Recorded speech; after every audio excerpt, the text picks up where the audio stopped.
Well, hello, everyone. Thanks again for tuning in. This is another episode of the Generation Report. My name is Paul, and I have with me a guest, Sasha Stone. Welcome. Oh, welcome. Thanks for having me. I'm a big fan of your work. Thanks very much, and yours. So, who are you, and what should people know? Well, the first thing you should know about me is I got online in 1994, right? Before there was even Google or Twitter or Amazon or eBay. So I know the internet really well, and I've lived probably half my life online at this point.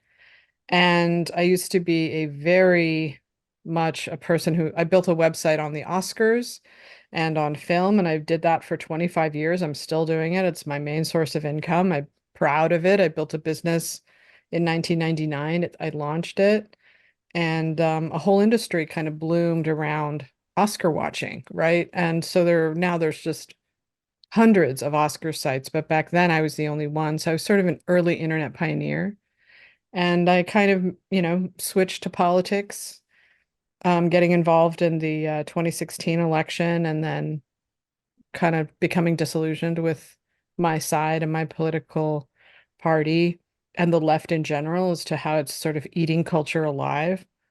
And so now I've been writing on Substack, which is probably more popular than the Oscar stuff at this point, but I don't know. So yeah, I mostly write about politics. And it's called, the reason that Paul has me on this podcast is because it's called Free Thinking Through the Fourth Turning, right? We're both fans of Bob Dylan and the Fourth Turning. So that's why I'm here. Awesome. Um, I've been really looking forward to this conversation for a long time because I've wanted to develop some episodes that weaved in a variety of topics, especially cultural ones. So, you mentioned that Awards Daily began in 1999. Do I have that date Mm, correctly? yeah.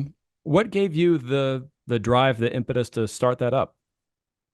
Isn't it funny to think of it that way? Like here I am, I've been online for over half my life at this point, but I had a baby, right? I got online in 1994. I got on a cinema group. It was Usenet, and we just dialed up and we all talked about film, all of us for hours. It was an early form of communication, and I met a lot of people from all over the world. And I met my daughter's father in this cinema group, and he's an Italian who lives in Italy.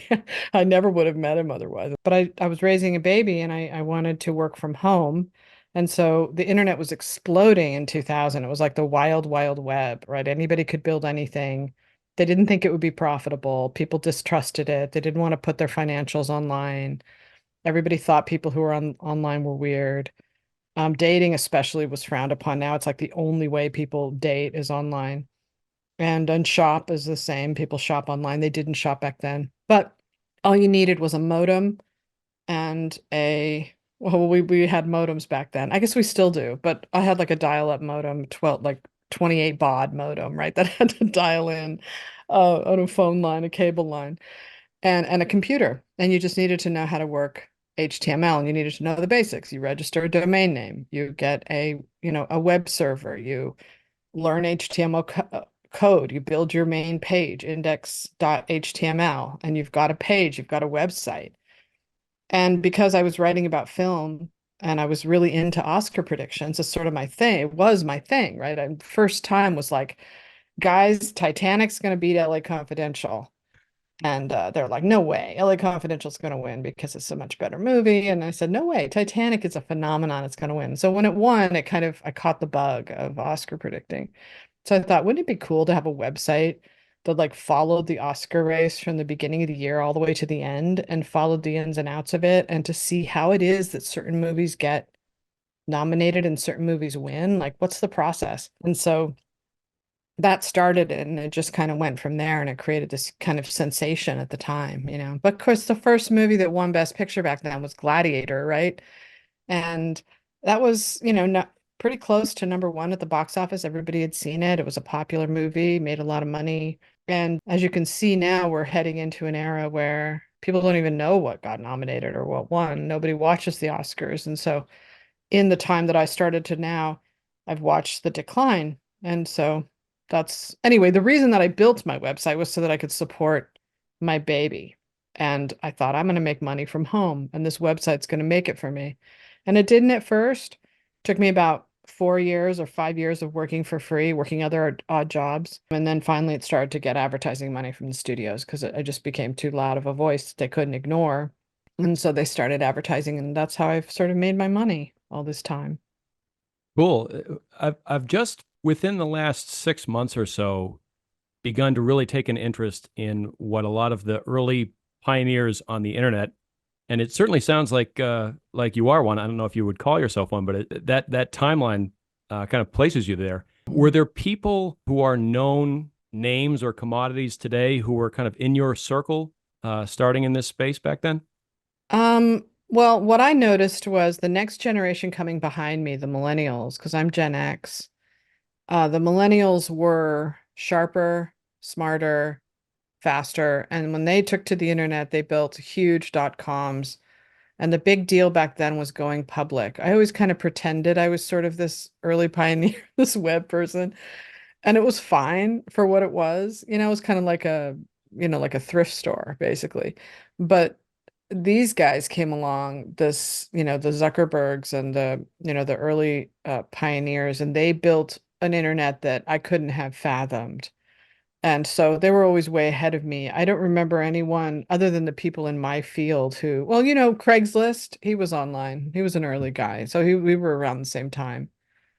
That's something I can remember, like an early sort of raw, plain website that was starting that people were using. But for the most part, I mean, it was so fun, I have to say, back then, because before social media came along, before opinion-based journalism took over regular journalism, it was a really exciting time because people weren't tracking you. They weren't monitoring what you thought. You couldn't get in trouble. You couldn't get banned or blocked. And so it was a freedom to it that we don't have anymore that was thrilling to be a part of.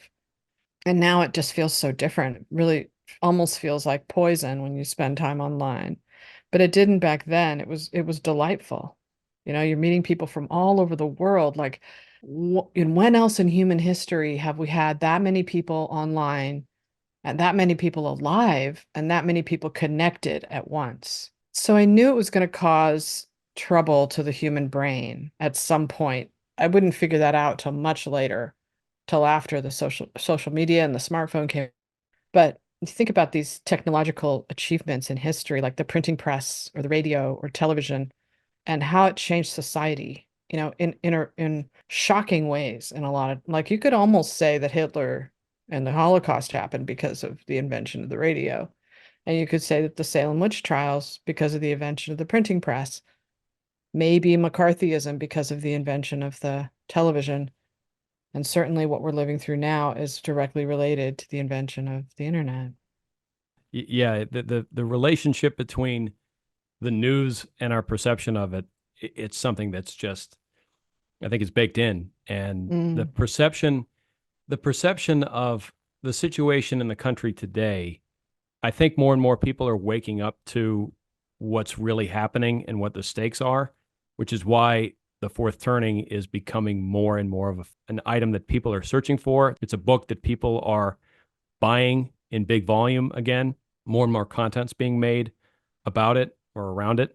And one of the reasons that I wanted to talk to you was because you're one of the few people who I've seen and come across who is willing to move that conversation in a new direction and not just stay with it as initially carved out 25, 30 years ago.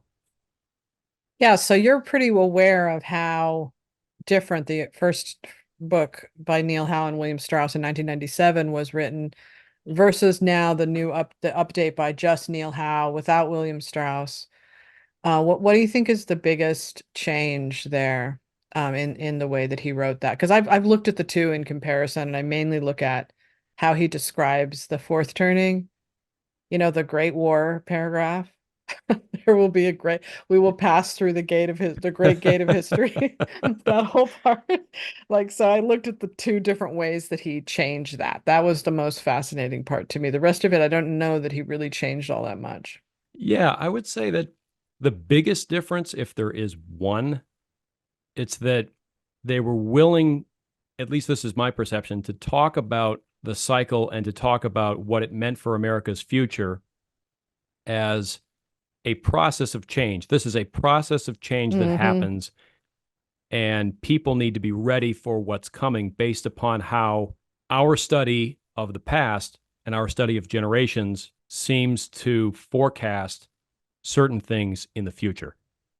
In this new book, I felt that Neil, rather than focusing on the cycle as a process of change, he was focusing on the cycle as something that was self contained and very deterministic over what happens. Mm. And that basically confirmed suspicions that I had had going back to at least 2021, that while he's gotten an awful lot right about the state that we find ourselves in today, and he deserves lasting credit for that, as does Bill Strauss, the conversation needs to move, and it can't just rely on one voice anymore.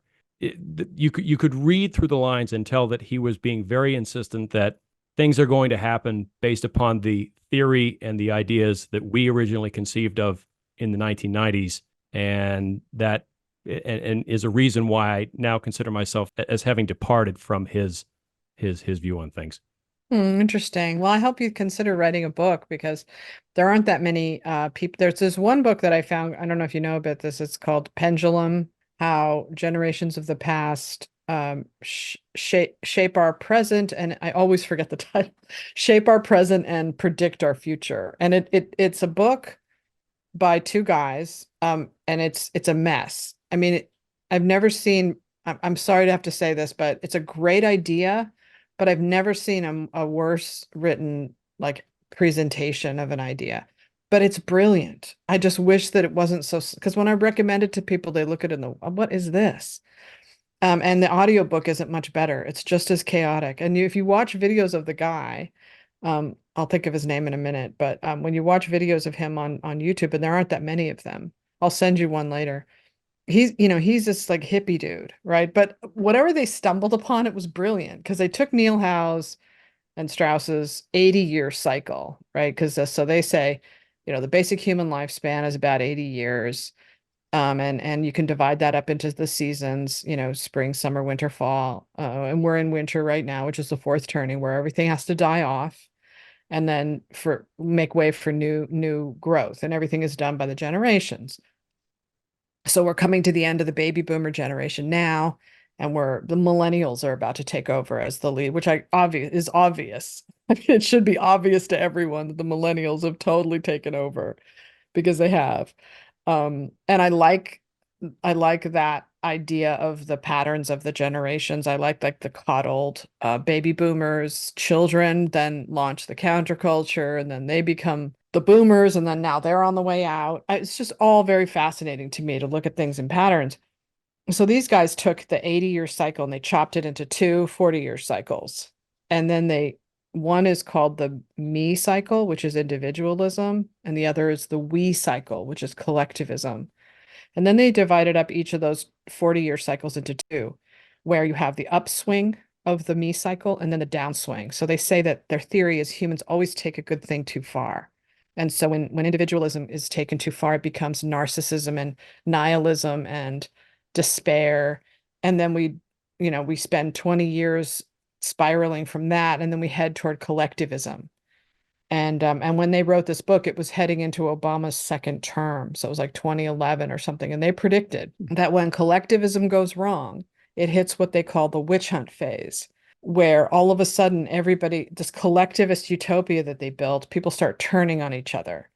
And that once that happens, it spirals down again and eventually heads back toward individualism. But this happens slowly. It's like 80 years, but 40 years of each. So, and I've built charts on this to try to see where we are right now. But man, these guys predicted 2023 to be the witch hunt. How Hmm. the hell did they do that all the way back? And I mean, that is just to me astonishing. And I still am impressed by them that they managed to figure this out because it does make sense to me more than Neil Howe's theory because it does show why people move away from certain movements and why those movements become stale over time. And they do it all through the same thing that the fourth turning does. They do the Civil War, the Revolutionary War, the Salem witch trials, and all that. And so they both, Neil Howe and these guys, all say that we're not even through the worst of it yet. Yay! Yeah, yeah, an inspiring thought. It's interesting you mentioned the upswing idea. There was a book that came out, I believe, shortly before the 2020 election. It was called The Upswing by Dr. Robert Putnam and a woman whose last name is Romney. I can never remember her first name. That was a similar idea, me versus we, Oh, except it was not quite in the along the 40-year timeline, and there was essentially no downside to the we. For those who don't know, Robert Putnam is one of the most famous social scientists in America. He wrote a very famous book in the late 1990s that came out in 2000 called Bowling Alone.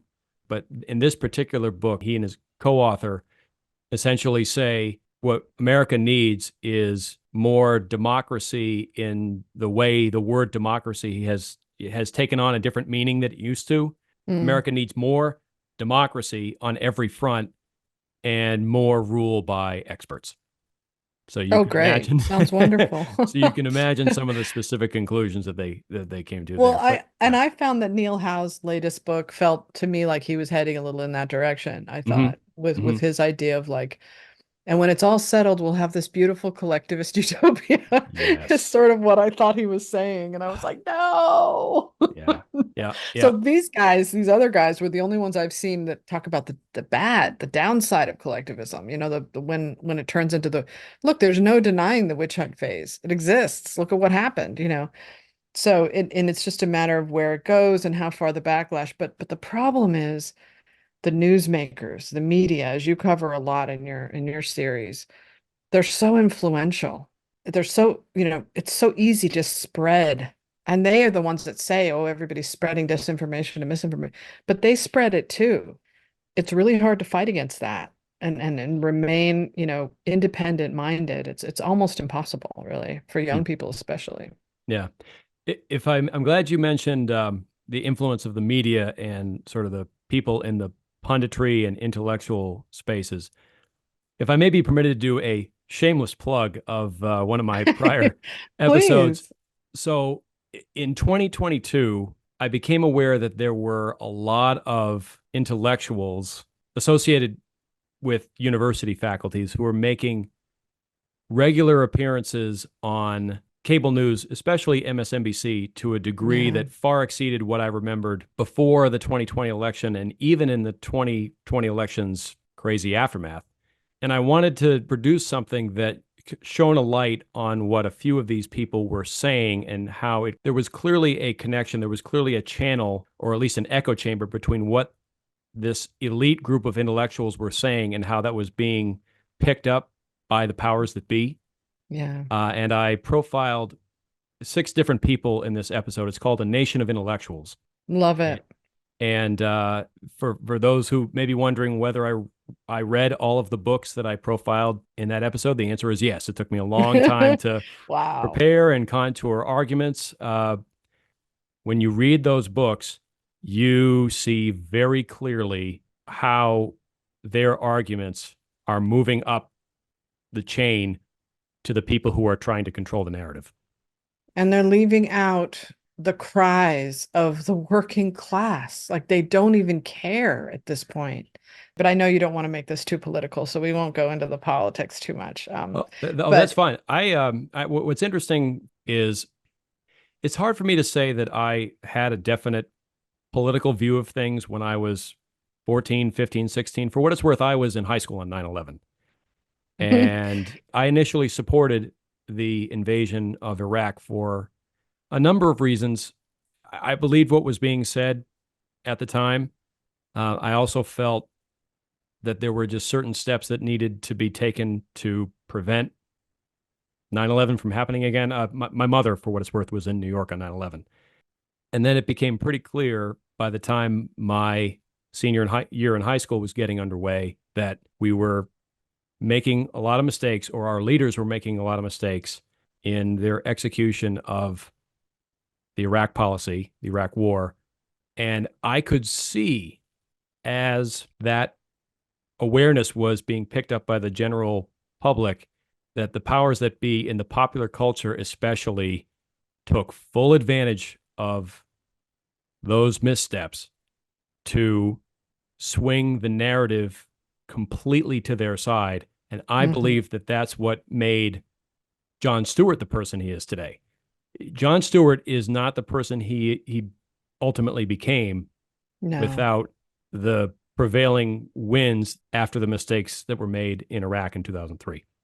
I would claim. Yeah, I agree with that. And what I remember about that era is two things. I remember how terrified we all were. My daughter was 3 when the buildings were hit. I remember how terrified we all were, and I remember how most people were for the war. They weren't against the war because we were so scared at that point. There were orange alerts, terror level. It was a surveillance, our country became a surveillance state almost overnight, and we were fine with that because we were terrified. And then I did watch those people, the people that eventually, let's call them they, right? Now, I'm writing something right now about they. And I think these people are very smart, like Ron Klain, people who work with Obama, right? The people who helped make Obama, that coalition of really bright, young activists who did exactly what you're saying, is they shifted the narrative from whatever it was that Saddam Hussein threatened, which is basically Vladimir Putin right now, I think is where Saddam Hussein was back then.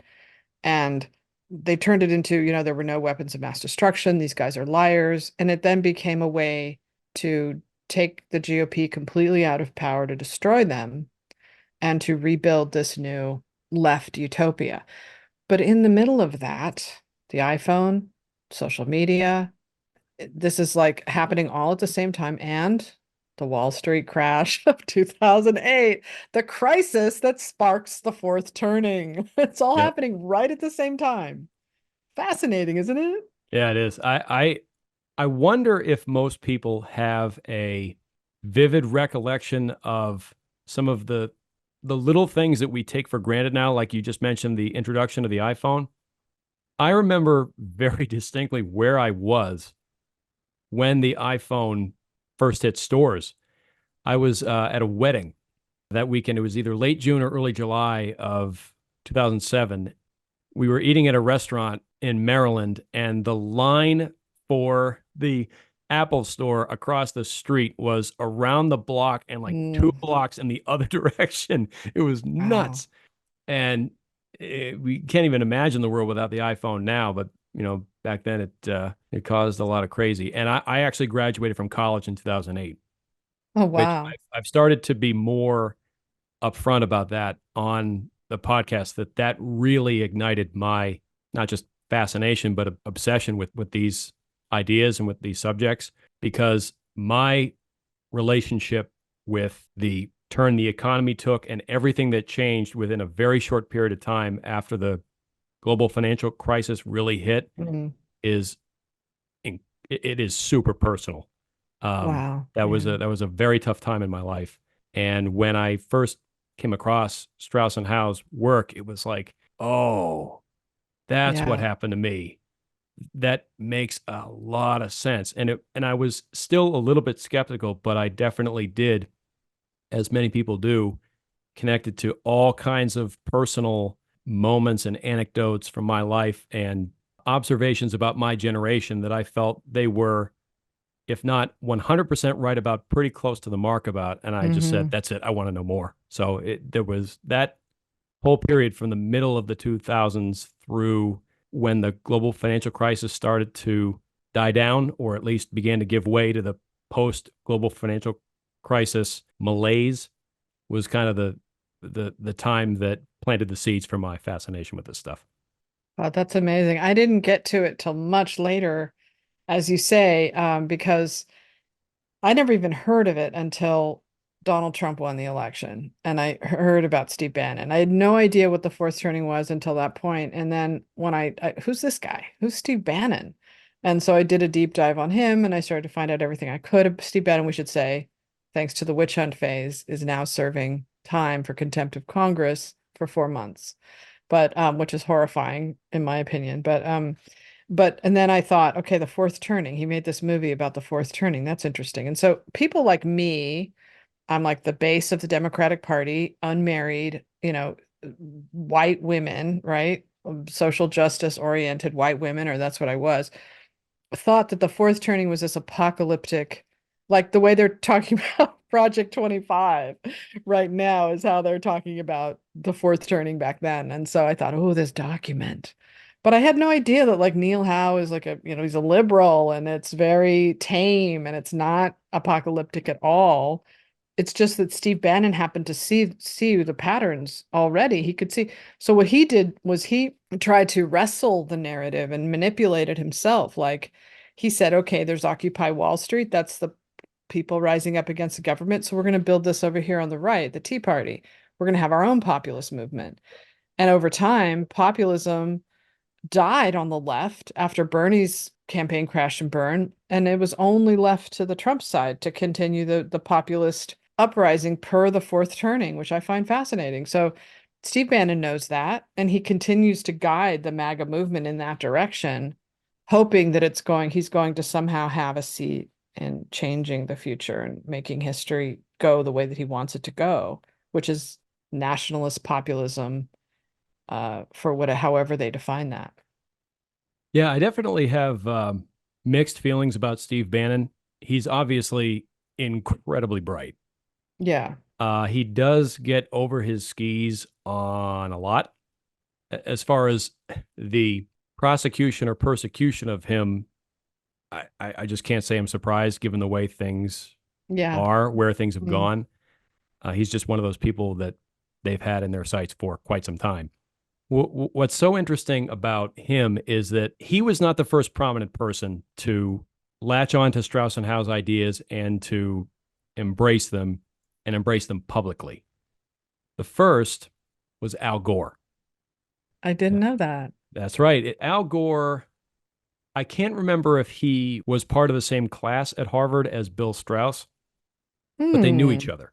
And he was so enthusiastic when he picked up a copy of Generations, Strauss and Howe's first book, which came out in 1991. He was so enthusiastic about it after reading it that he sent a copy of it to every other member of Congress, which is Wow. 534 copies, which is, I can't even Did he imagine the did he shipping know he was costs. a did he know he was a boomer in that when Oh he yeah. read Oh, I'm that? sure he did. Yeah, and he's boomer to the nth He's power. like you, a millennial reading about it, and you're a He's millennial. he's one of those people when you read Strauss and Howe's descriptions of the boomers as a generation. I think Al Gore is in a select group with people like the Clintons, Yeah. like Trump, like I would even add Bill Maher to that mix. At least for me, jumps to mind right away as oh this guy's boomer to the nth power. But he was the first person who became known as a fan of their work in the face of what was a lot of skepticism from academics, pundits, other intellectuals, and the mainstream media. They did not embrace Strauss and Howe so easily. Mm. But what's interesting is they embraced Strauss and Howe more in the early 90s when their work was new and when the boomers were taking power. You can actually go on YouTube and perhaps even some other corners of the internet where you can find that when Bill Clinton was becoming president, they were calling his ascent to being president a kind of generational changing of the guard. And it was Mm. heavily laden with Strauss Howe references and Strauss Howe language, concepts, the whole thing. But the fourth turning raised the stakes. And because there are lines in that book and there are ideas in that book that the powers that be post 2000 did not want to wind up in the wrong hands, Yeah. Steve Bannon has become the person who is attached to their names. And Neil Howe, I'm sure, has taken an enormous amount of flack for Steve Bannon being the person who is most closely associated with Yeah, no his doubt book. about it. I was, because I was part of the left, the bubble of the left for so long, that I knew that even mentioning the fourth turning was considered, it was contraband. And that's why it was so funny when I finally, that was just part of one of the things that sort of punctured the hysteria of what it's like to be on the left, to be, in this fear bunker all the time. I was so worried about the other half of the country. And even Steve Bannon, he was thought of as, the dark overlord. But The thing about Steve Bannon that I've learned, because I've listened to the War Room quite a bit because I wanted to find out what the deal is with him. And he's hyperbolic like Trump, and they both just sort of say stuff. And we live in a time where you can't just say stuff. You can't. Because if you say stuff, you're outing yourself as a racist, a fascist, a homophobe, or, And so you have to watch every word. I have to watch what I say, even with my closest friends now, my best friends, people I've known all my life. I have to be careful that I don't use the wrong word. And I just find that really strange.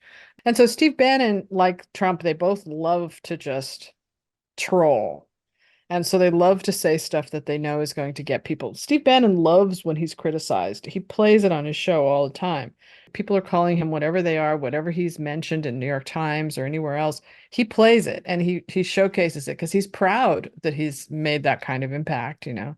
I find him a very fascinating figure, especially vis-a-vis the fourth turning, what we're all talking about here. But you know what they didn't plan on? They didn't plan on Bill Clinton getting impeached in 1999 right before 9/11. Like to me, those two events together was such a big moment in our history that not enough people talk about because it was the weakening of leadership at the top, I think, that helped lead to that attack, which is kind of what I see with Biden now. The weakening of leadership is causing these other wars as we head toward our great war and our great gate of history. Fingers crossed that it all goes well. Yeah. It's Fingers not crossed. nuclear annihilation. Fingers crossed very tightly. So that actually struck me. I want to encourage everyone listening to check out Sasha's Substack. It's called Rethinking Through the Fourth Turning. I've, over the last week or so, been combing through a lot of the essays that you've written there, as well as the audio releases that have come out on YouTube. I know you're on iTunes also. One piece that I know you were working on for quite some time because we chatted before was Hollywood can't save itself, let alone Joe Biden. A Mm. lot to unpack from the title and from a lot of the things that you talked about in that essay. Do you want to just go into how you see the state of Hollywood and the popular culture and how they're getting Sure. behind one side? Yeah, but I'd also like to say for my listeners who might be listening, you've got to check out all the videos that Paul has made. You'll love them. And look at the one about Joe Biden being the great. We haven't even gone into the great champion yet, but he has a great one about that. And I've sort of poured through them. They're much more concise than mine, and they're much more neatly organized. You can listen to them all quickly, and I would highly recommend that. Subscribe as well, although he should be moving to Substack, so maybe that'll be happening soon. Yeah, so the same problem we're having in politics we have in Hollywood, which is the boomers won't get out of the way, right?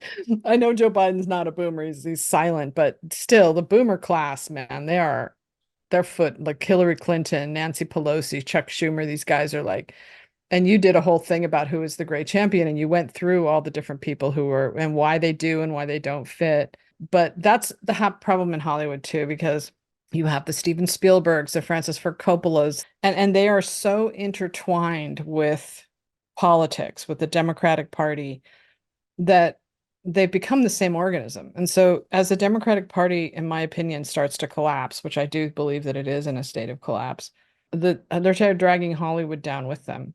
So over the past, well, speaking, since you're interested in patterns of history, I'll tell you my theory, which is that, the internet really did change everything. But right around 2000, because I know I'd been covering the Oscars for that long. We had Harry Potter and Lord of the Rings came out, and they showed Hollywood that they could make ungodly sums of money with these big franchises as long as they were, serials that they could release one after the other, and particularly making money in China and in South, not North Korea, in South Korea. And if you look at if you go to Box Office Mojo and you do an all-time search, or you do annual and you look at the money Hollywood made starting in 2000 and then go all the way up to now and look at the trajectory of the box office, and you'll see that in the phase between 2003 and 2020, when COVID hit and kind of brought everything to its knees in Hollywood, they were making like 11 billion, 12 billion a year, an insane amount of money. And they were doing it with these IPs, Marvel mostly, Star Wars, animated films. But what they had done was they built a fast food model for film. Meant like when you're driving on the highway and you see Burger King, McDonald's, Paquito Mas, whatever it is, Starbucks.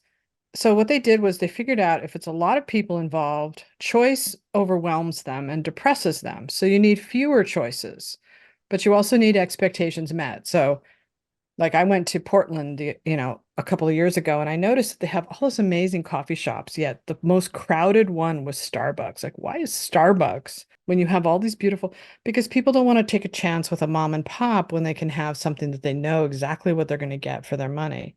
So they did the same thing with movies. They reduced them down and served them to the masses, giving them fewer choices, expectations met, and it made them the same kind of money as it makes fast food until COVID and the Great Awakening. Those two things hit Hollywood hard. But meanwhile, on my business, the Oscar race had become like the Bates Motel. Have you ever seen Psycho, Alfred Yes. Hitchcock? Hmm. Okay.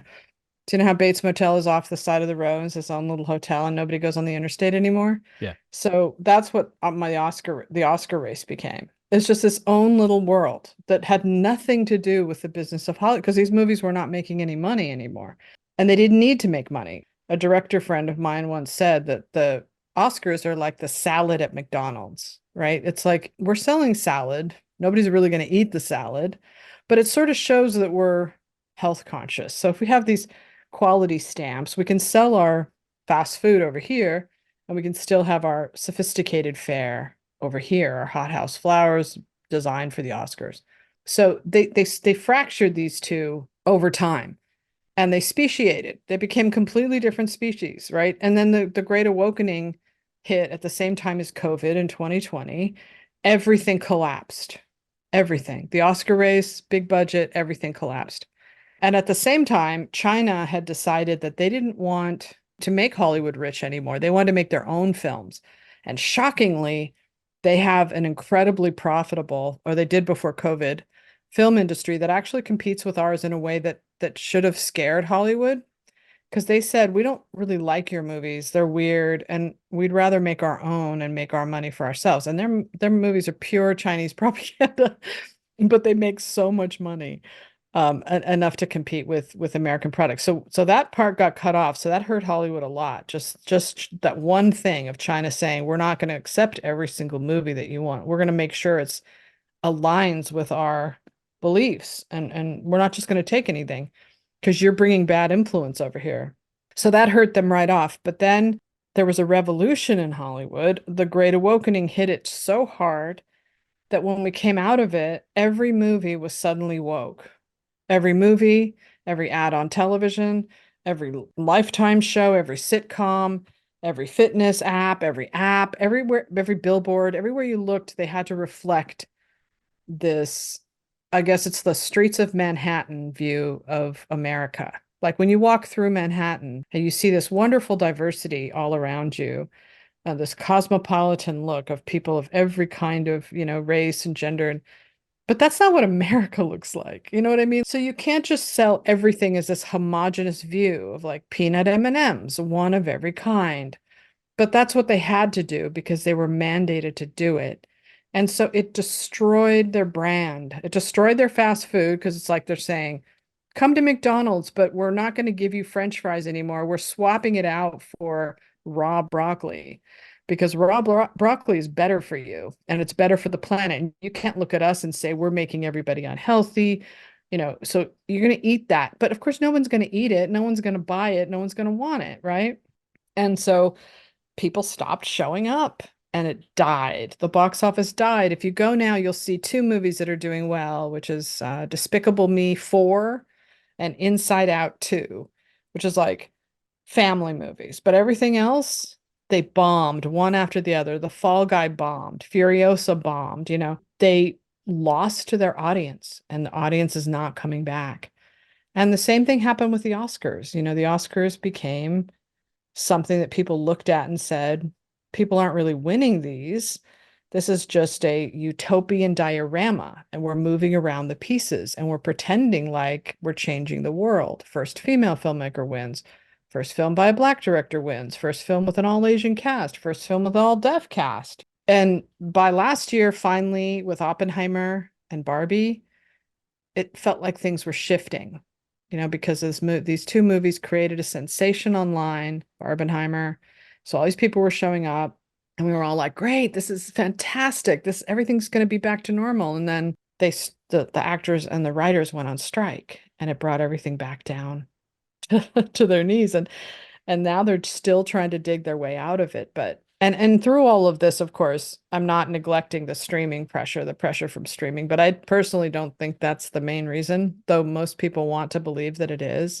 I think if there are movies that are exciting enough for people to see, they'll go out to see them, like the upcoming movie Twisters. I think a lot of people are going to go see that. And the Formula One movie with Brad Pitt next year, that looks good. And Mm. Joker, they'll go see. There's a handful of them that they can still sell, but overall, they wrecked their brand with good intentions. You can't separate them from the Democratic Party anymore because they're a one and the same. So Mm. that's what I meant by that. That's great. No, I'm so fascinated by the move that the whole culture took towards this woke sensibility in the years. I think Occupy Wall Street was probably the very beginning of it. Yeah, But between Occupy Wall Street, which I guess was mid to late 2011, and the election of Donald Trump, right. it was actually probably a more concise timeline than that, but the years in between for sure. What's so fascinating about that whole timeline for me is that in late 2012, I was finishing my education and went through a kind of a nomadic phase after that, looking for work with my fancy degree that I thought was going to get me a leg up in the world, but instead it didn't turn out that way. And I Mm. wound my way almost to the other side of the country from where I live now to a job that was essentially a one stop information hub. Every political race, essentially around the country of consequence, was being tracked by this organization that I went to work for a little while. And it was run by a former politician. And this person, who will remain nameless for now, who ran this organization, which will also remain nameless for now, it was a beehive of dysfunction run by somebody who was an incompetent jerk. Are we talking Texas? Not Texas, but another state west of the Mississippi, and it's one of the larger ones. Oh, okay. Because I was thinking Beta O'Rourke.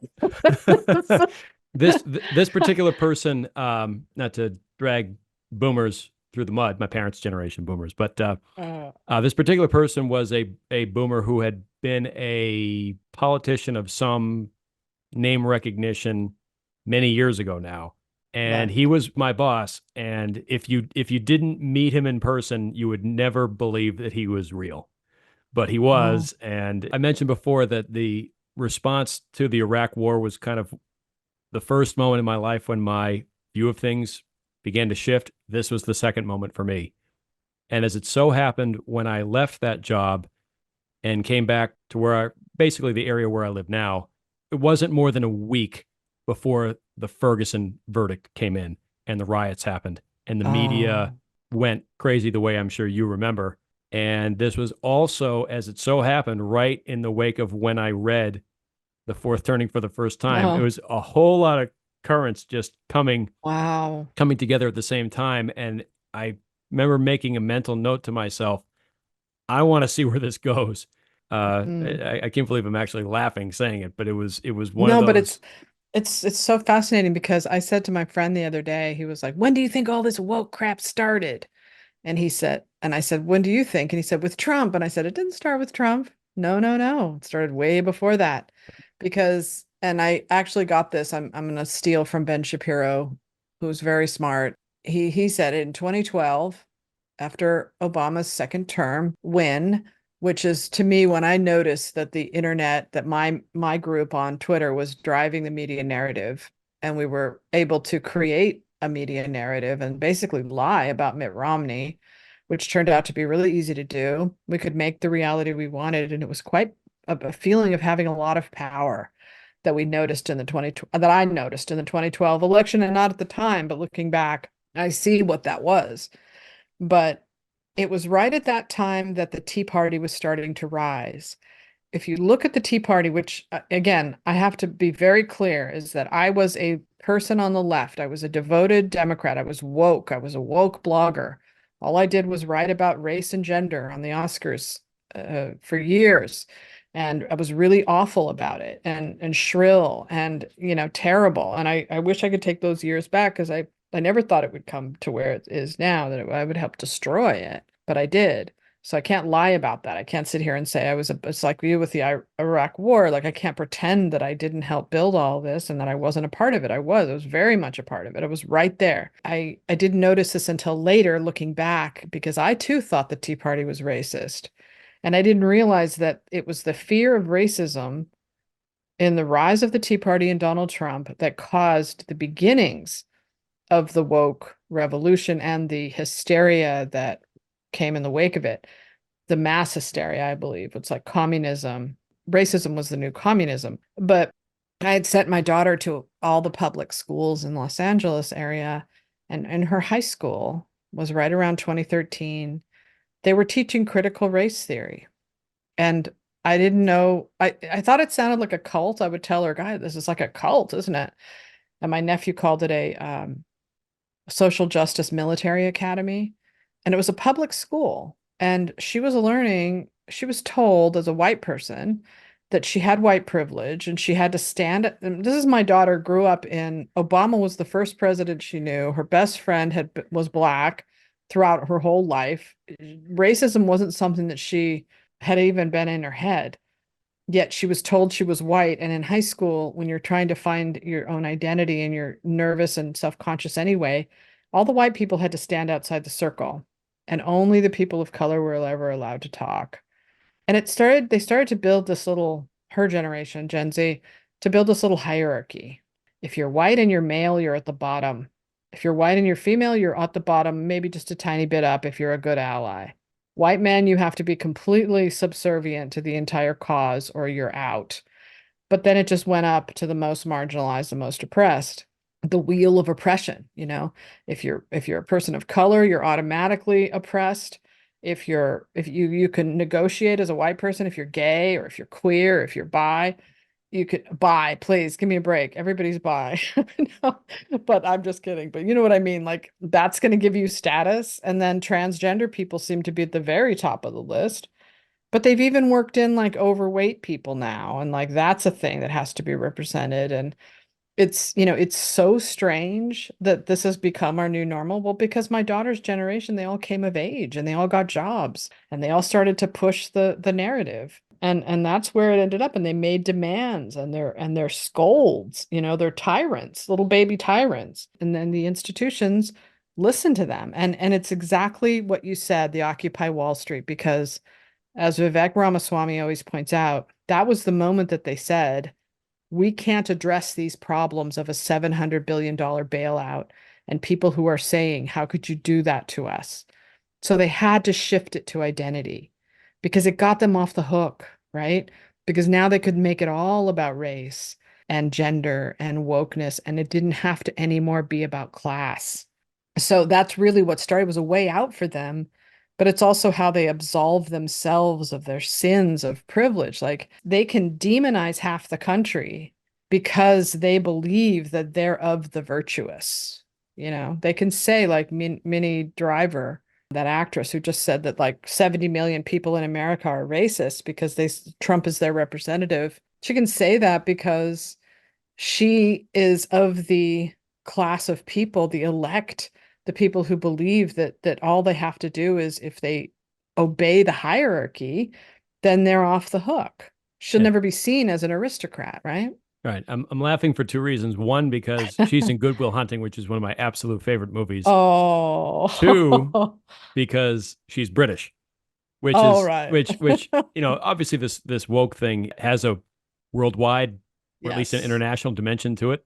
It's funny that she called Americans racist. The I know, British and actress. It's like, okay, yeah. she's such a mean person. I was at this party at Pierce Brosnan's house of all, like we were celebrating Rory Kennedy's documentary at the time. Oh. And there was a very small gathering of us and she was there. And I mean, we're talking like 10, 12 people, like really small. So it wasn't like I was some fan. But like we kind of were in the same area and I looked at her and I smiled, as how you do when you make eye contact with someone. And she just stared at me, looked me up and down, and just walked away. Like I just thought, oh, and so I've never liked her ever since then. Because it's just such a cold thing to do. She didn't know me, so she didn't want to smile or even say hi. And I realize that's an American thing and that a lot of people in other countries don't really do that. So I have to sort of maybe give her a break for that reason, but I thought it was very rude personally. Yeah, three things came to mind as you were relaying that story. One is near the end of my time in graduate school, I noticed that the safe space phenomenon was starting to become a big thing. I Hmm. never thought of it in terms of this is going to create a movement of mass hysteria on campuses in a few years. But Right. I thought of it basically the basic way it would present itself is that you would be walking through the faculty and administrative staff corridors of the building where I was taking my classes, and the stickers would be on the door. This office is a safe space. And there was a Mm. little rainbow over the top of it, and the implications were kind of clear from there. But I always thought of it as a simple statement of if you need to unburden yourself for any reason in this kind of pressure cooker environment of everybody feeling like they have to get perfect grades to stand out and to land a good job in the real world when you leave this place, if anything is personally bringing you down while you're here and it just comes out in this office, don't worry, you won't be judged, at least not too harshly. Mm. I thought it was as simple and as benign as that. And within a few years, by the time I was either approaching or just past age 30, and I saw what the safe space phenomenon had become, I was like, oh my God. Yeah. You just made me think of something that would be really funny in a sci-fi novel. Is like, what if you had like, you know how they have like smoking areas in airports? What if they had like safe spaces, like real safe spaces? You could walk in and you could just have a normal conversation Yeah. and no Yeah. one's listening. And and then you go back out and you're like, okay, yes, we're all buttoned up now. We're all going to be very Yeah. good. But you know what Neil Howe didn't do and William Strauss is, and this is something that I look at, but I do so with the lens of the collectivism, individualism. It's so easy to see like Reagan, individualism 80s, and then collectivism 2000s with Obama. And in between that was the 90s, was Bill Clinton. And what happened then, which is so interesting if you think of pendulum theory, because the individualism left people hollowed out. Like I've seen it in my lifetime because I'm so old that like I was a kid in the 70s, so I know what it was like when all the hippies, the boomers, had left their greatest generation parents and left specifically religion, Christianity, Judaism, religion.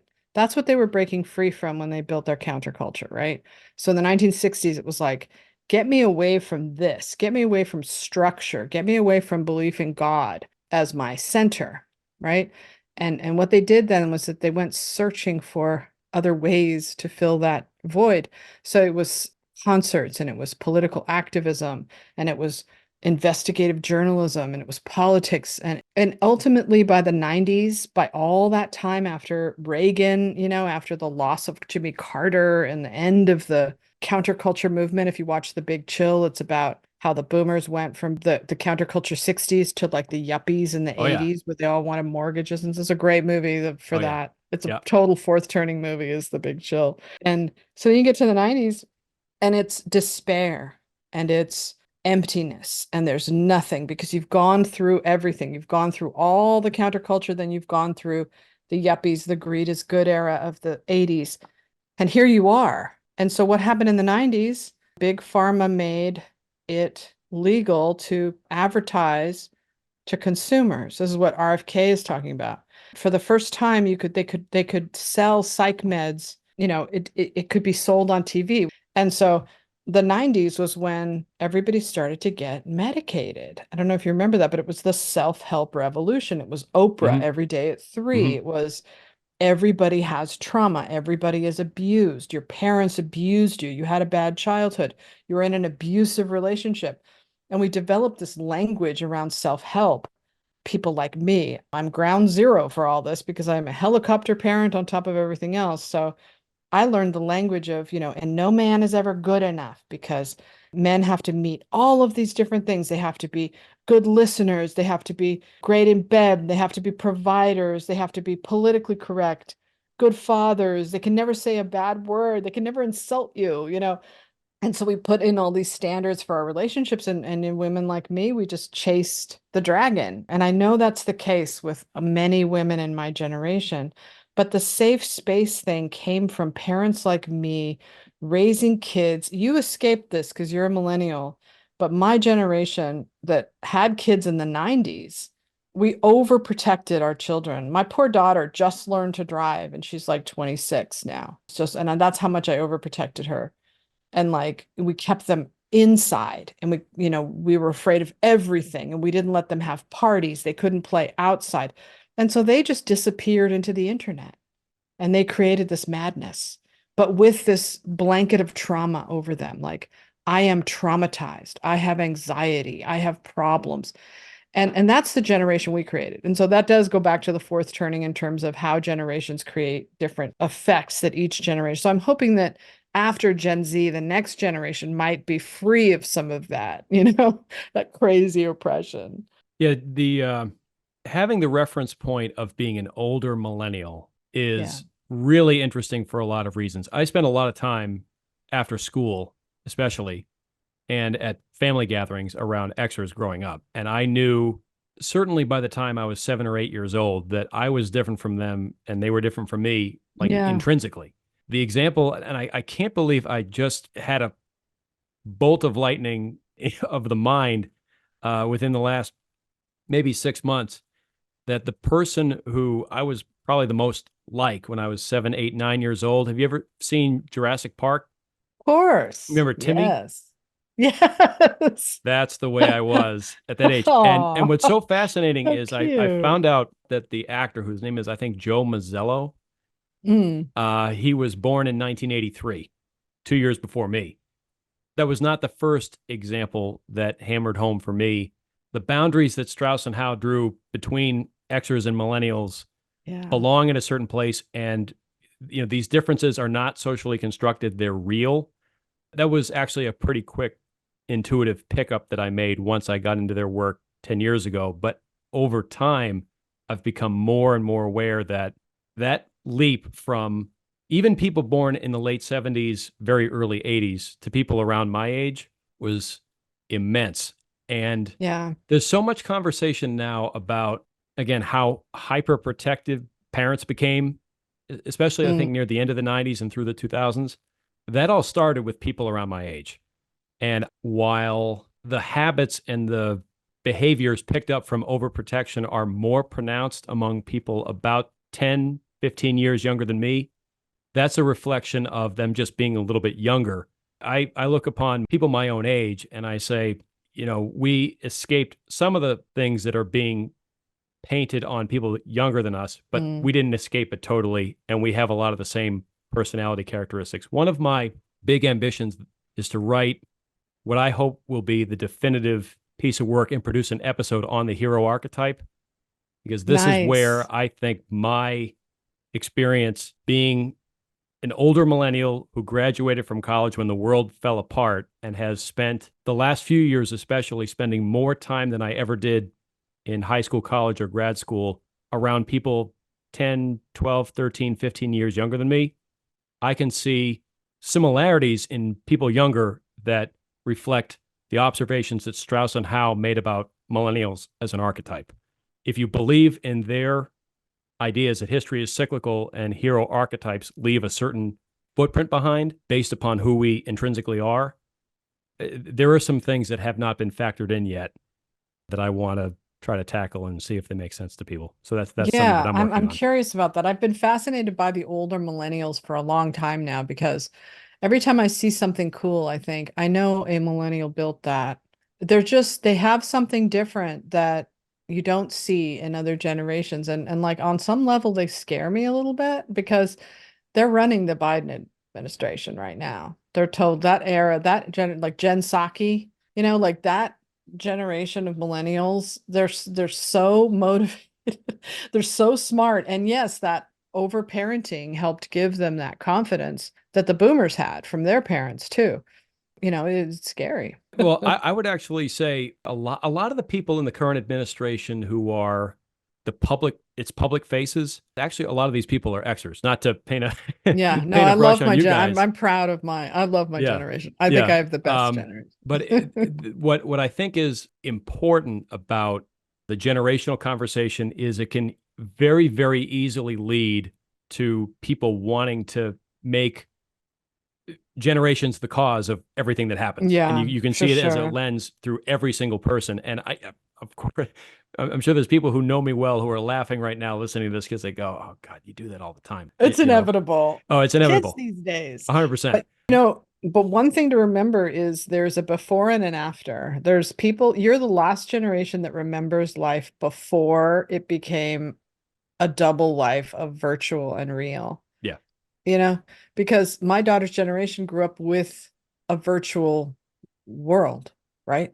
So she's into fantasy role play and all this stuff that I had no. And when you're growing up like that, you have an avatar. So you have, this is me in my real life, and this is me online. People like me know, and you know real life, right? We remember it, but they don't. And nobody else coming after them is ever going to know what that is, what that means. And I think to follow on that, and I completely agree, I can't absolutely vouch for this, but I do get the sense just from things that I've observed that we were the ones who I think made the cleanest break from Facebook. And it's probably, it definitely has a lot to do with we were the ones who were in the whirlwind of when Facebook hit like a tornado Yes. and just disrupted everybody's college life. I think I was a freshman when it started to hit some campuses near me, and my sophomore year in college, it was everywhere. It was like water, it was like air. And I can't absolutely confirm this, but the sort of the whole line, your mother or your grandmother's on Facebook. No. That's kind of become a put down line now for saying move with the times. It's passe. I've Oh, heard a lot of people about my age say that, and I do think it has something to do with the fact that we were all living a certain way and relating to our peers a certain way, or thinking about relating to our peers and comparing ourselves to our peers a certain way in college when we were around that age to begin with. And Facebook just put that on steroids. And it at some point, we really. all had to get off and just say, nah, I'm done with this. And obviously, Yeah, Instagram's still a bigger thing, but Instagram seems to be mostly populated by people younger than me, it and that doesn't is. surprise me. I asked my daughter, what's the social media app you use? And she's like, well, we mostly use Instagram Hmm. to connect with each other and stuff. They do not. Poor Mark Zuckerberg, man, he must be freaking out about that because I actually left Facebook too when after my politics changed because I spend a lot of time thinking about tribalism and what social media has done to us because I came from one tribe and left it and now I kind of exist on the outside and what that reminds me of, and it reminds me of 1984. You built this inside and there's this outside, and the inside is so weird. And people knew me a certain way. They knew me as a Hillary Clinton supporter. And when I said things like, you have to humanize Trump and his supporters, I'm doing that. I'm looking for the truth. I want the truth. Every single one of them attacked me and hated me and still hate me, won't talk to me now. And I just thought that's really weird that we built this machine like that, that can build this community that people can then be purged from. That wasn't what like real life used to be like in Yeah, America. and it was so. I mean, I've got a lot of thoughts about Mark Zuckerberg. Not all of them are complimentary. What I will Mhm. say about him is he's another one of those people around my age. He's about a year and a half older than I am. Yeah, Where when I started to get a sense of who he was, or at least who he presented himself to be and what his background was, I was like, oh, he's millennial to the nth power. totally. I do always identify people by Yeah. by And I generation now. and I can see one of the things that I've mentioned to people a number of times is that if you look at the people who were leaving the biggest imprint on music, fashion, sports, anything in a cultural domain in the 2000s, people born 1981, 1980 and earlier were the faces that drove a lot of the trends. They were the Yes. people selling most of the records. They were Hmm. people selling out big concerts. And there's a very clear difference. There's only I would say two or three people born 1982 and later who I've seen in a Wikipedia search when they were born and gone, huh, I thought they were an Xer and they're, actually a millennial. There's a few of those people, but for the most part, you look at 82 and after, 81 before, it is a clear difference. And the impact they had and the pop culture presence they had in the 2000s is a big sign of where the Absolutely. difference lies. But still, too, like look at Taylor Swift. She's a total millennial Oh yeah. and she's hugely popular in a way that most people aren't. You know what I mean? Like Yeah. in a way that most musicians aren't now. They're not so I mean, I guess you could say, Katy Perry, but she's sort of the same age, but no, there's nothing like Mm. Taylor Swift. She's a worldwide phenomenon. And that's where you start to get into the millennials are the boomers when you look at stuff like that. And that's the new generation of politicians that's going to take over as soon as the old guard gets out of the way.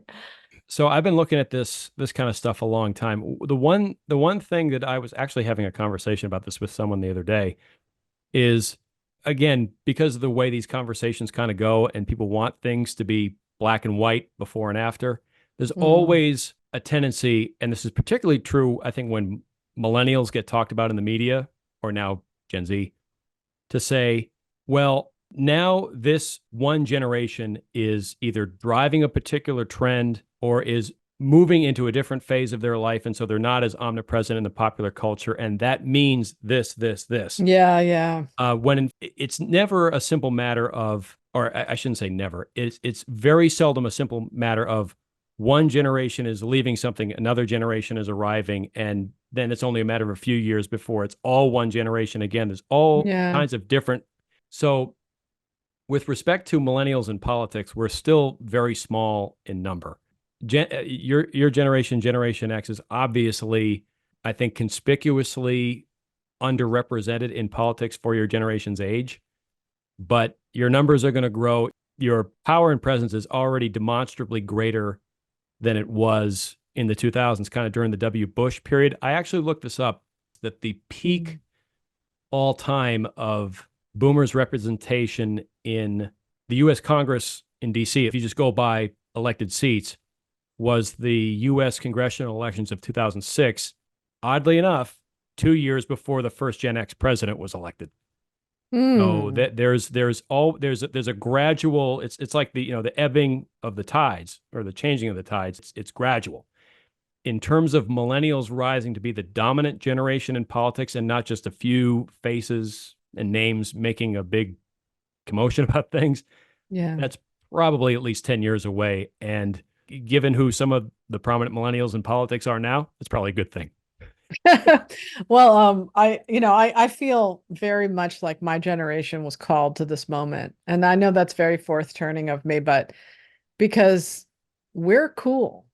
Like Gen X is cool because we're outsiders and we are outspoken and we're contrarian and we're not afraid to say what we think in general. That's not true for everybody, but Elon Musk is Gen X, right? He's a perfect typical Gen Xer, but he's not the only one, that I feel like at a time like this, it's a necessary component to the weirdness of it, that the people that are willing to just stand in the breach and say things that other people will not are not. Like buying Twitter was such a huge cultural shift that Elon Musk did. And I think that only a Gen Xer could have done that personally, but I could be too absolutist on that. But all right, so now you have to talk about the gray champion. Oh I yeah. don't think I don't think you actually agree with me that Donald Trump is the gray champion, but that's my Well, theory. to be quite honest, I wanted to stay away from flatly declaring him that person because I Yeah. knew a lot of. I'll just be honest. I knew a lot of my audience would go, "Oh, come on, he's not." They would Oh, just they would okay. just have that Well, I instinctive can gut make an reaction. argument for it though. Oh, I can absolutely, make, 100%. yeah. I even heard last year some people say to me or leave in comments on my videos, well, what about Robert F. Kennedy Jr.? Yeah. And I gave what I thought were reasonable arguments at the time. I was just like, nah, I don't think so. I'm just going to give my mea culpa here and say I underestimated the impact he would make. And so I have been, if I produced that episode today, it would have a somewhat different flavor to it. Donald Trump, for a variety of reasons, whatever happens the rest of this crazy year or for the next 5 or 10 years, he's going to go down in history as somebody who fits that mold. And One of, one right? of, One of. and one of the things that really I was disappointed that Neil Howe hedged on who fits the criteria for a great champion in his new Yeah. book. That's one of the things that he moved the goalposts on a little bit. And I wish he had simply said, look, great champions are prophet archetypes, and they're prophet archetypes for a reason. They're made, Um, not born. they're made, not born. And he was trying to be more inclusive of who fits the definition. And I was just like, Yeah, uh, you know what happened to him, which I find so fascinating, is that he did a video where he says Trump is a person who could be the great champion, but he always says could be, right? He mm, never says is, he doesn't which want to be is held to it. fine. No, he has to hedge. Yeah. But that was before January 6th. And after January 6th and that, I think he changed his mind about Trump and Mm, he changed his mind about the future even. yeah. It shook him and rocked him so hard, which I understand. It did a lot of people. But I'm just saying that in my opinion, the great champion of what everything I've read per Neil, the original text, not the New Testament, but the OG was great champions are the one person that can emerge in history that breaks the whole thing and stops whatever is happening from happening. And only one person can do that. Not one, many, like Winston Churchill, FDR, Eisenhower, they were all great champions. It wasn't just Eisenhower one. was actually younger. I would say Oh, was he? Douglas MacArthur fit that fold. Oh, He was a prophet. I think of all the people who I would have loved to see in a room with Trump, Douglas MacArthur oh is man, on the be so short great. list. Two Yeah, gigantic egos, but right. again, And principled people who were just unbreakable. and Churchill was people don't want to, he was my hero, but he's people don't want to see him. I know this guy who just hates it when I say this, but I do see him as very Trump-like because believe it or not, he Mm, was kind of hated back mm. then. Certainly hated more than anybody else in government, but man, he was the one guy, the bulldog. Now, I'm not saying that what Trump is fighting for is as a noble of a cause as stopping Adolf Hitler. That's a one-off, but I think he's one of the great champions. I'm not saying he's the, but he's certainly one of because he is willing to stand because they're throwing everything they have at him, and he's still fighting with this grassroots movement against this crazy oligarchy that now look, Neil Howe has a point because if you look at Gen Z, they're the future. They are very much left leaning. They are very much collectivist minded, inclusive and woke, and they're not hung up on tradition. They're not somebody like me that wants movies to be the way they were in 1975, you know. They don't really think about that. They'll watch a movie on their phone, they'll watch TikTok. They don't care. They're not married to the idea that movies have to be in movie theaters. Like they don't know anything about the kind of technology we had growing up. Everything is so easy for them. So why wouldn't they want a collectivist utopia? And the way I see it now is the only person who is stopping that is Trump, potentially. I was thinking of RFK Jr. too, and I do think that he is playing a role. He's one of the truth tellers who's standing up. But, you know, if you think of the image of the great champion who comes up and stands there and just says, not through me, there's only one guy right now doing that. Yeah, it is a great window into Strauss and Howe got so much right, and yet because it's a theory, it has to be continually tested and Yeah, proven. right. And the Trump phenomenon is, I think, the great champion is a concept that's helping people appreciate who Trump is and some other people like him are. They are who they are for a reason. And we're at this kind of crossroads as a country for a reason. The thing that I wish Neil Howe would acknowledge a little bit more, and as he continues to give interviews on the podcast circuit, I hope he starts to acknowledge that there are other forces and factors besides generational change that are leading us down a certain path to whatever comes next. And that's why the political correctness phenomenon is something that has really come to consume me because it's what I see as the hallmark of almost all the powerful people who oppose Trump. Yeah. And that in and of itself is worth noting. Yes, and it is a war of ideology that is between Obama's America and Trump's America. Now, this is how I define these two things.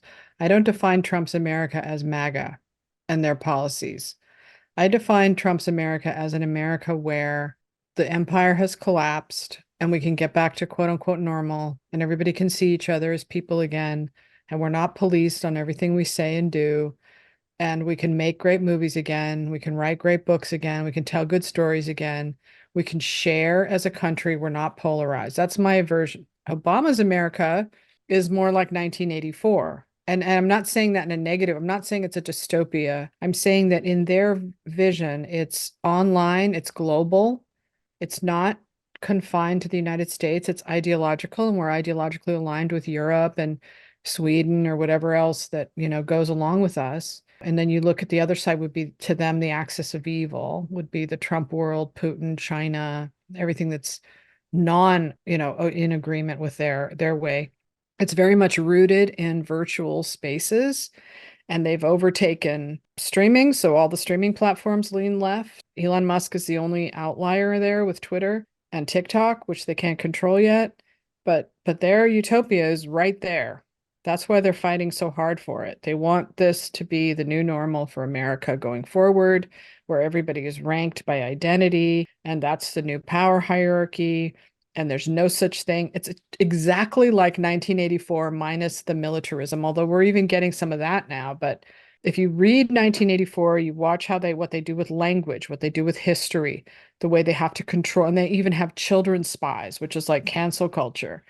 That's the world that the left wants to be going forward. And that's between Obama's America and Trump's America, in my opinion. Yep. The Obama's America, what binds it together is transformation of America and the world away from bourgeois or traditional values, a clean break, and rule Right. by experts, rule by professionals, Yeah, rule by the politically correct. The you Trump got it. side is the opposite.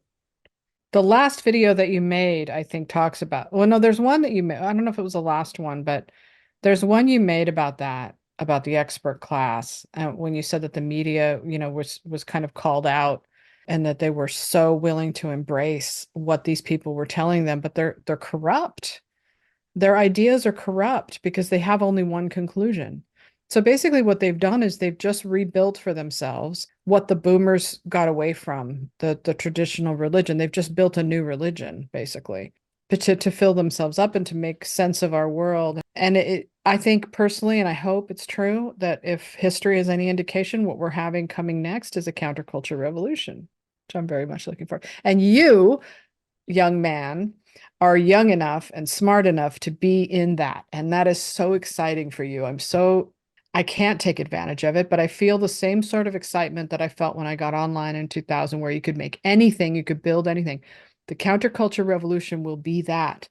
And it will be the gulag on the outside of utopia that gets bigger and bigger and creates this thriving new world of culture that it's going to be fascinating to live through. And you're really lucky that you're about to live through it. I have very high hopes for you. You're going to write great books or whatever you want to do.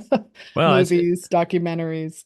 that's hard to top. So I think we'll start to wind down then. Thank you for all that.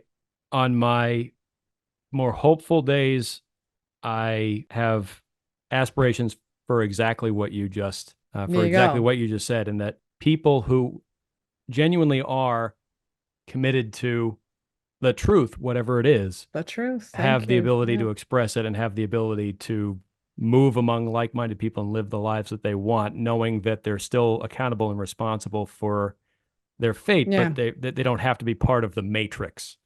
Let me As just it, leave you with this really. What I always tell my daughter is she says to me, I have this great book I want to write, but I can't write it because of A, B, C, and D, right? She knows that she'll get in trouble for this, she'll get in trouble for that. Nobody will And I said, you know what, Emma? Write it, put it away, because in about 10 years, it's going to be huge. Because here's the thing, all the interesting stories right now are happening on the left, but there's nobody to tell those stories. So in the 1960s, and you had Rod Serling with The Twilight Zone, you had Arthur Miller writing The Crucible. And that was like, it was incredibly creative time to be able to puncture the power. But now you have the artists are the powerful, so they can't write about it. But imagine what's happening with the Democrats right now with Joe Biden and that debate and Kamala Harris. How fascinating is that as a story, you know? But they will never write it. They'll never write all the kind of hypocrisy that we're seeing, the emperor's new clothes playing out every day. But in about 5 years, when all the smoke clears and the dust settles from our Great War, then it's going to be wide open and you're going to be able to write that stuff. And so that's what gives me hope for the future. May we be here to see it. Yes. Oh uh, no. double cross of the fingers. Wow, such a great conversation. Thanks so much for coming on. And just to wind down here, do the appropriate thing. Where can people find you? How frequently should people check in with your work? And what should people know that you have coming up? I write stories on sashastone.substack.com that are mostly political, probably point of view, MAGA, I would say, Trump, and that's sort of my interest because I do find it fascinating. But I also do maybe once a week, I do a long form podcast, which people really like, but doesn't get a lot of engagement because they're pretty long. But so I do that. And then I also write about movies on awardsdaily.com, but that's mostly just Oscar stuff if you're interested. I'm quite outspoken on Twitter, where you can find me at Awards Daily or Real Sasha Stone, my private, which you have to ask for me to get you, which you're my friend on there. But so I have those two accounts on Twitter. That's where you can find me. So Great. Well, thanks so much. This has been another episode of the Generation Report. Thanks so much to everyone for tuning in. And thank you, Sasha Stone, for being my guest. well, thank you so much for having me. This was really fun. All right. Thanks, everyone.